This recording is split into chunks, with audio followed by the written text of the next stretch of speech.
Welcome to Coffee with Linda. I'm Linda. We have coffee, we have cookies, and we have more food out in the kitchen. Right now we're in my studio and I'd like to continue my story, which we call painting the air. How do you paint the air? You paint it with your words. If you remember last time, I was in the restaurant and I heard a crack and I fell, not knowing that it was my head. So let's continue. I came to, sort of, in the back of an ambulance.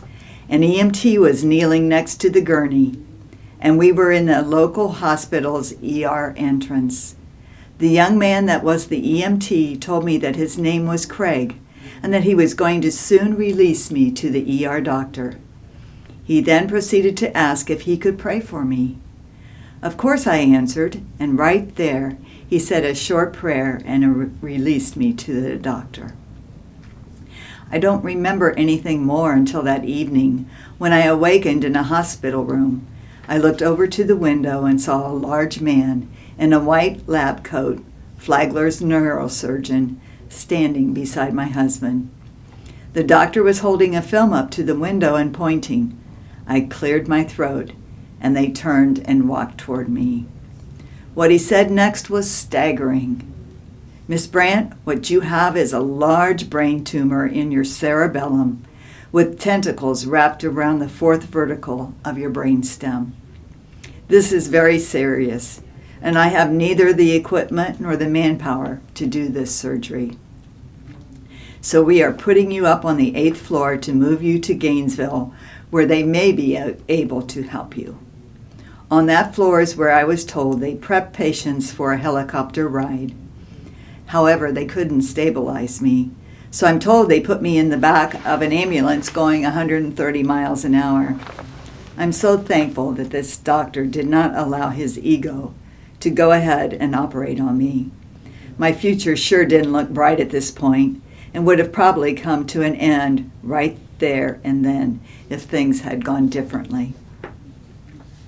After arriving in Gainesville, EMTs ran with me on the gurney through the brain ward. I saw many beds with people sitting up in them with empty stares.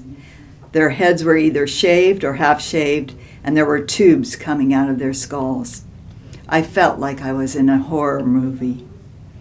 I was moved to a room where I was met shortly by a team of neurosurgeons. They told me the same diagnosis as Flagler's doctor after reading my MRI and CAT scan. Funny thing, while in senior high and in biology class, our teacher decided to show a film on brain surgery. When they showed a saw going through the patient's skull, I blacked out, hit my desk with my head. Do you think that was perhaps a foreshadowing of my future? Back to the story, though. The neurosurgeons surrounded my bed and introduced themselves. Dr. Foote, the chief neurosurgeon, went on to explain what needed to happen. I looked at them and asked, "What are my chances?" And they looked at each one for an answer.